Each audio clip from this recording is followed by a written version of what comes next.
चाचा एक ये वाली दे दो। मूवी की एक्स्ट्रा टिकट है मेरे पास।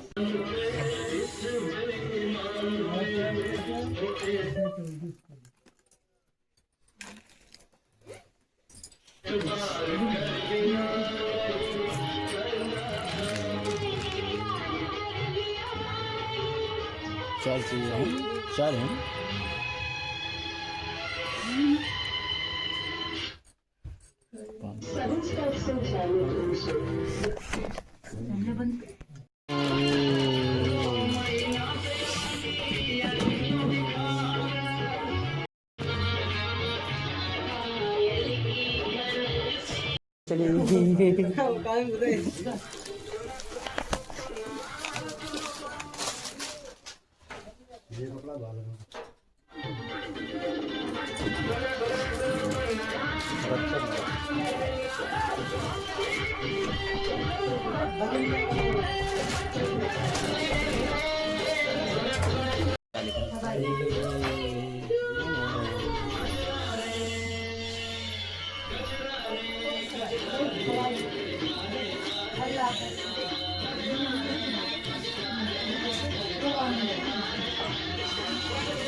हाँ मौरी लिख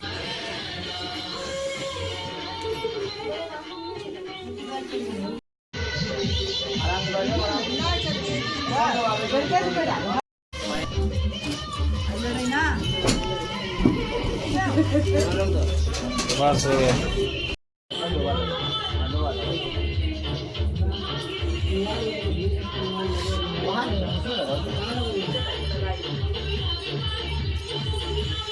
पाला पड़ता है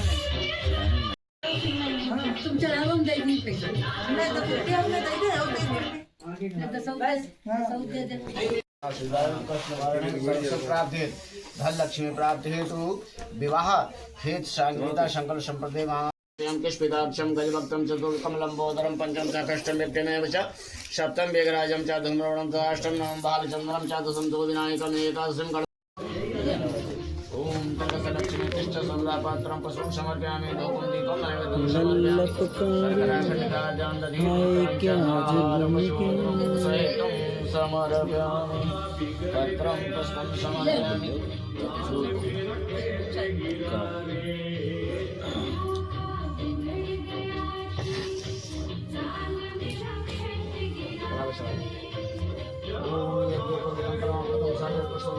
मंगलम भगवान मंगलम गणपति मंगलम पुंडरीकाक्षां मंगलाय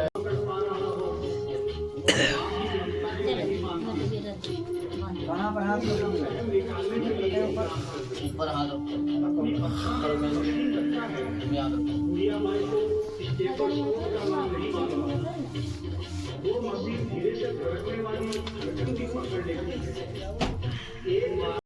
गीता शंकर संप्रदे महाकरिष्ये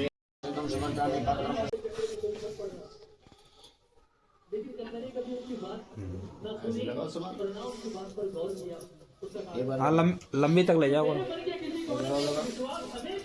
आगे बार ऐसे रोको रोको जरा अभी इधर देख लियो हाथ नीचे छोड़ दो आप इधर देखो मेरी तरफ देखो इस कैमरा में देखिए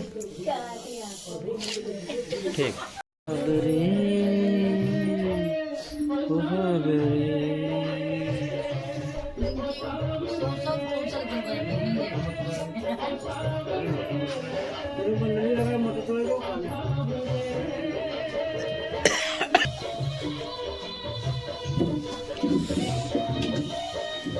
रोई से लगाइए उंगली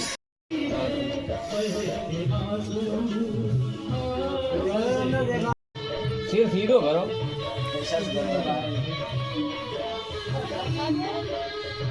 इधर देखिए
कपूर ना रखो ना जामा घी सामग्री चाबी बताओ थे ओम इंद्राय नमः स्वाहा ओम भगवान नमः स्वाहा ओम विष्णु विष्णु देवता विघ्नेश अष्टमेव दिव्य पादो आश्मनम जपा कुसुम सांकासुम बरगन्ना सांगीता विवाह समा सांगीता शंकर संप्रदाय गौदान सांगीता शंकर संप्रदाय महाकरी से माथे में लगा थाली में छोड़ दे।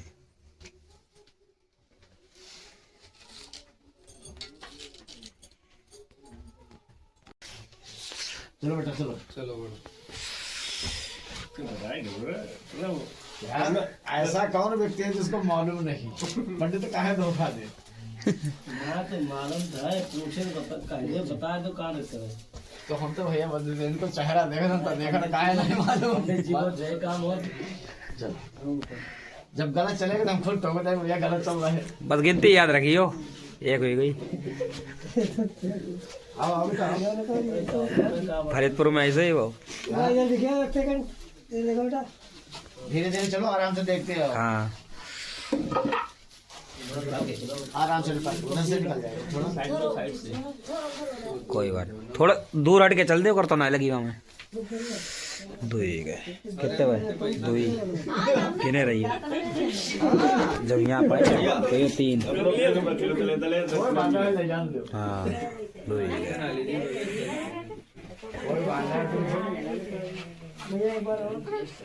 देखो धान नहीं है बाबा यार। अरे हाँ भैया बुलाओ बहुत सूप में धान भरे। अभी 2 मिनट रुक जाओ काम तो हो जाए भाई। अच्छा रोको हाँ उसमें रोकोगे ना अब चेंज कर देंगे ना चाल तो 4 फेरा लग जाए।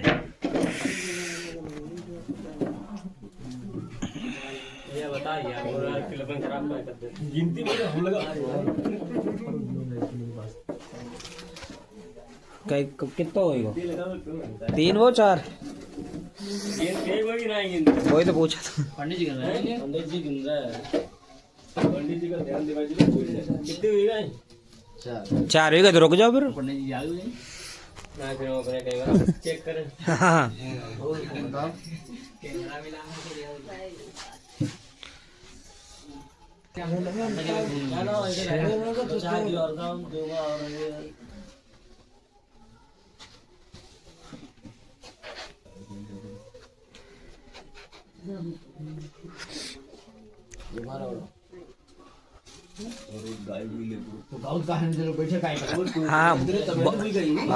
बावरी वाली गाना गाओ जाता है पंडित जी गाएंगे नहीं गाओ भाई ये तो आप लोगों को मालूम ही हो। आगे तुम गाओ की जब गई चलो सोचो तो गौरी भी जाएंगी कर दे तो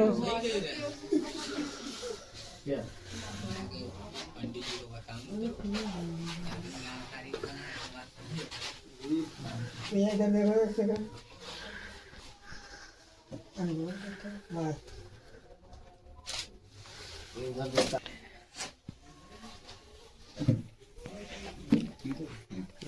पंजे से लड़का दो, उल्टा कर दो, उल्टा। कन्या का दाहिना हाथ के अंगूठे सहित पकड़े, दाहिना हाथ इनका कन्या का हाथ पकड़े। हेलो, निकलो पकड़ के वाह, आटा लगो का अरे तब है पत्थर को ये आटा में कितनी ताकत होता है।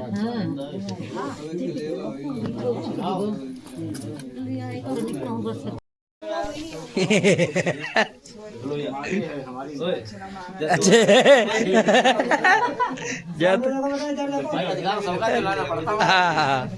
ये तुम्हें ही मिलेंगी। कुर्ता टोपी साहिबा के ताई हैं सब, टोपी लगी है जाके। चक्कू ले, चक्कू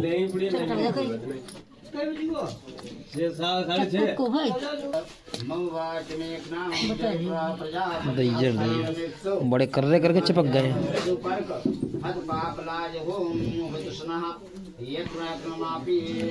हर हर महादेव। जब तक कन्या वर के बाएं न आवे तब तक वो कुंवारी ही होती है महाराज जी। खुली ना ना, एक ही तरफ से गड्ढा बना वो निकल जाई। आप निकल के देखो ये निकल गई।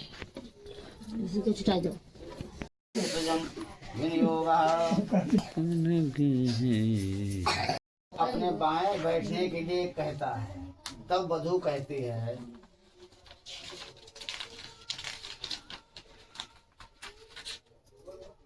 कन्या कहे कि हे पति, तीर्थ व्रत उद्यापन तथा यज्ञ दान आदि शुभ कर्म करते समय यदि मुझे साथ रखो, अर्थात मेरी सलाह से करो, तो आपके बामांग आऊं। होम यज्ञ दोनों में, देवों में अथवा श्राद्ध में पितरों को पूजे तो मैं आपके बामांग आऊं।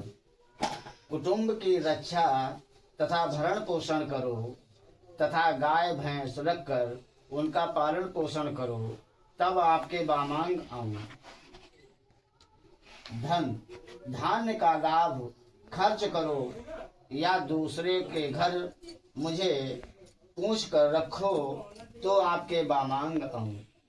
मंदिर कुआं बावड़ी बनाकर यदि प्रतिपालन करो तो मैं आपके बामांग आऊं। देश में या विदेश में क्रय या विक्रय में यदि आप द्रव्य पैदा करें तो मैं आपके बामांग आऊं। अत्यंत भावना एवं कामना होने पर भी यदि पराई स्त्री को सेवन न करो तो मैं आपके बामांग आऊं। वर कहे, हे पत्नी, यदि मेरे चित्त के अनुकूल तुम्हारा चित्त रमे और सदा मेरी आज्ञा का पालन करो तथा पतिव्रत धर्म निभाओ तो तुम्हारे सब वचन स्वीकार हैं। इति समाप्ति। कहीं कहीं निम्नांकित श्लोकों में कहा गया वाक्य करके फिर वर वधू के समझाने में प्रवचन आते हैं। इसका अर्थ इस प्रकार किया जाता है कि किसी प्राकृति के विवाह, पार्वती के विवाह के शिव जी में पार्वती ने कुछ वचन लिए और वो कहे कि अर्थात उपवन तथा उद्यान अर्थात दोपहर और उद्यान अर्धरात्रि का है। स्त्री को अकेले नहीं जाना चाहिए। तब पार्वती ने कहा, प्रश्न किया कि यदि आधी रात के समय में घर में आग लग जाए और कोई दूसरा उस समय घर में नहीं है तो क्या स्त्री को बाहर निकलना चाहिए? तब शिव जी ने कहा, आपत्ति काल मर्यादा नास्ति, इसमें कोई रुकावट नहीं। तो पार्वती जी ने कहा, आपका कहना मुझे स्वीकार है। तब शिव जी ने कहा, मद अर्थात नशा पिए हुए मनुष्य के मद झूमते हुए हाथी को कहते हैं। स्त्री को कदापि इनके सामने नहीं जाना चाहिए। तब पार्वती जी ने कहा, महालक्ष्मी का पूजन करते समय स्त्रियां हमेशा गणेश का ही पूजन करती हैं। पूजन सामने होकर करती हैं। तब शिव जी ने कहा, उतने के लिए ही स्त्री को सामने जाने की छूट है। तब पार्वती ने उनका ये वचन स्वीकार कर लिया।